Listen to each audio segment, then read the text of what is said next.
So hello guys, welcome back to India's best YouTube channel for IIT JEE Chemistry Advanced, and this series comprises of some of the best problems taken from the past papers of NSEC and JEE Mains. And the most important part of these videos is the in-depth conceptual explanation for each and every problem. And for that reason, you guys must watch the videos till end.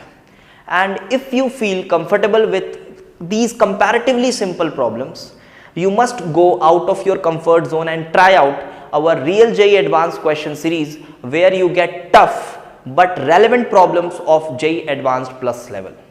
And I am 100% sure that if you follow this series followed by Real JEE Advanced question series, you will get a boost in your IIT JEE score, and this channel will ultimately increase competition among all IIT JEE aspirant across India. So hello guys, I am here with part 7 of the series and taken a question from Organic Chemistry NSEC paper 2016.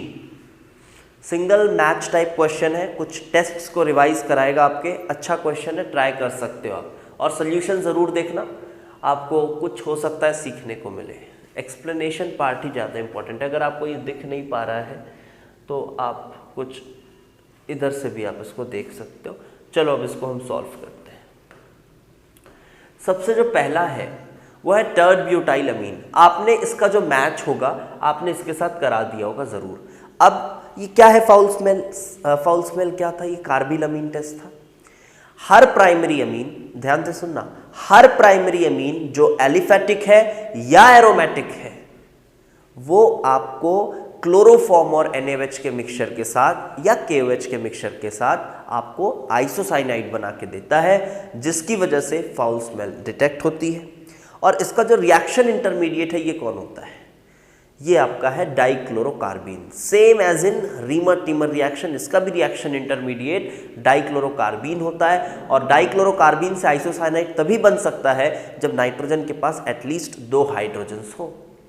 And this is the reason why primary amines ही इस test को देते हैं. तो ठीक है. और टर्ड butyl अमीन सबको पता है इसका structure. Tert butyl amine is a primary amine aliphatic one. So इसके साथ आ जाएगा 2-methyl 2-pentanol. 2-methyl 2-pentanol is something like this. अब ये क्या करेगा, इसका भी मैच आपने कर दिया होगा. Lucas test. ल्यूकास टेस्ट क्या था, ल्यूकास टेस्ट में अगर आपको एक स्टेबल कार्बोकेटायन बन रहा है HCl के साथ, बिकॉज आप अल्कोहल को क्या करोगे, एसिडिफाई करोगे, और एसिडिफाई करके पानी निकलेगा और आपको वहां पे पॉजिटिव कैटायन जनरेट होगा. तो अगर वो पॉजिटिव कैटायन स्टेबल जनरेट हो रहा है तब क्या होगा, उसमें क्लोराइड बहुत जल्दी लग जाएगा आके, क्योंकि जो RDS है वो आपका कार्बोकेटायन बनने वाला स्टेप है. और एल्काइल क्लोराइड्स की सॉल्युबिलिटी आपने देखी होगी, कोई बहुत खास नहीं होती है, बॉर्डर लाइन सॉल्युबिलिटी है. तो वो एक टर्बिडिटी बना देते हैं सोल्यूशन में. तो टर्बिडिटी कितनी जल्दी बन रही है इससे डिसाइड होता है कि आपका अल्कोहल कैसा था.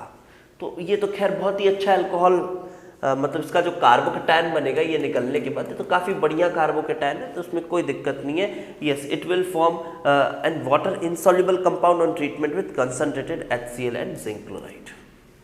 This is the answer. अच्छा, तो हमने फर्स्ट का मैच कराया C के साथ, सेकंड का मैच कराया D के साथ. ठीक है. 2,4,6 trinitrophenol. Yes, effervescence with NaHCO3. ये बड़ा इंपॉर्टेंट रिएक्शन है. NaHCO3 के साथ जब रिएक्शन होता है तो आपको एसिडिक H आपके पास है, ये acidic H from any compound, ये एसिडिक H है, और प्लस बाइकार्बोनेट आयन के साथ रिएक्शन होना है. तो क्या बनना चाहिए, ऑल द रिएक्शन रिवर्सिबल होगा, बट क्या बनना चाहिए, ये बनना चाहिए H2CO3, और इस एसिड का जो भी कॉन्जुगेट बेस आ रहा है वो रहेगा, उससे ज़्यादा कोई मतलब नहीं है. अब आप देखो, आपको पता है H2CO3 जो है ये अनस्टेबल एसिड है, ये तुरंत टूट के क्या दे देता है, H2 और CO2 दे देता है.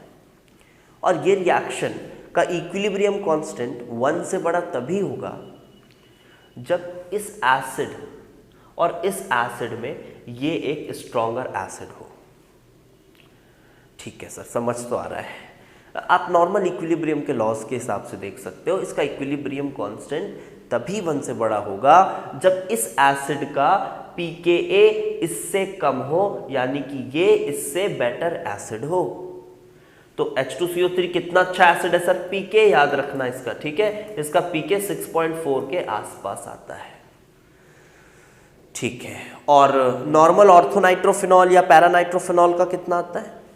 7 के आसपास, 7.1 7.2 कुछ इस तरह का pK होता है।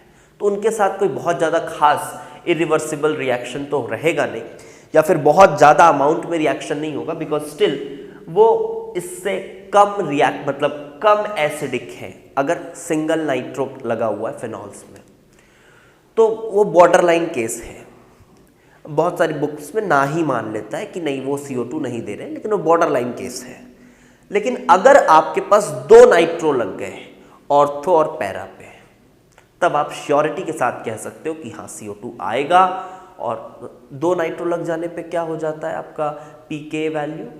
2 नाइट्रो लगने पे pK 4 के आसपास हो जाता है, जो इससे बहुत बेहतर एसिड है।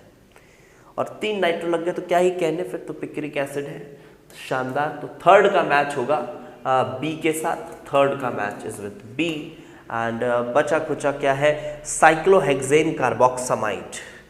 साइक्लोहेक्सेन कार्बोक्सामाइड ये भी एक इंपॉर्टेंट रिएक्शन है। आप एक्सप्लेनेशन सुनते जाइए, आपको कुछ चीज़ें रिवाइज होंगी, पक्की बात है। देखिए साइक्लोहेक्सेन कार्बोक्सामाइड की अगर हम बात करें तो वो क्या है? Cyclohexane carboxamide simply this CONH2। बहुत बेसिक नॉमेनक्लेचर है, आप देख सकते हैं, स्पेशल सफिक्स यूज हुआ है इसका। सो अब इसका जब हाइड्रोलिसिस करते हैं, आपको पता है अमाइड्स और एस्टर्स, इनकी हाइड्रोलिसिस करनी कोई बहुत आसान काम नहीं है। इनके हाइड्रोलिसिस में स्पेशली अमाइड्स की, ये दोनों ही ना न्यूट्रल मीडियम में, अगर आप सोचो नॉर्मल पानी डाल के इनको गर्म कर दिया जाए तो ये हाइड्रोलाइज हो जाएंगे और अमोनिया वगैरह दे देंगे, या फिर एस्टर के केस में वो अल्कोहल दे देगा। तो ऐसा बिल्कुल संभव नहीं होता है। तो इनको या तो एसिडिक या तो बेसिक मीडियम में आपको तब हीट करना होता है, तब जाके हाइड्रोलाइज होते हैं। सो ये अमाइड है। क्यों ऐसा होता है? क्योंकि ये जो कार्बन है ना, इसकी इलेक्ट्रोफिलिसिटी बहुत कम रहती है। ये लोन पेयर जो है ये रेजोनेंस कर रहा है, तो इसकी इलेक्ट्रोफिलिसिटी बहुत कम हो जाती है, and this is the reason why इसकी रिएक्टिविटी कम रहती है थोड़ी। तो अगर आप बेसिक मीडियम में हाइड्रोलाइज करोगे क्या होगा? बहुत इजी है। बेसिक मीडियम में आप हाइड्रोलाइज करोगे, यहाँ अटैक कराओ, आप OH माइनस का अटैक कराओ, फिर वगैरह वगैरह हीट कर रहे हो तो किसी तरह से इसको निकाल दिया जाता है। दिल पे पत्थर रख के हीट कर रहे हैं तभी होगा। आपको नॉर्मली बहुत अच्छा लीविंग ग्रुप नहीं है, रिवर्सिबल भी रहता है बहुत हद तक ये रिएक्शन।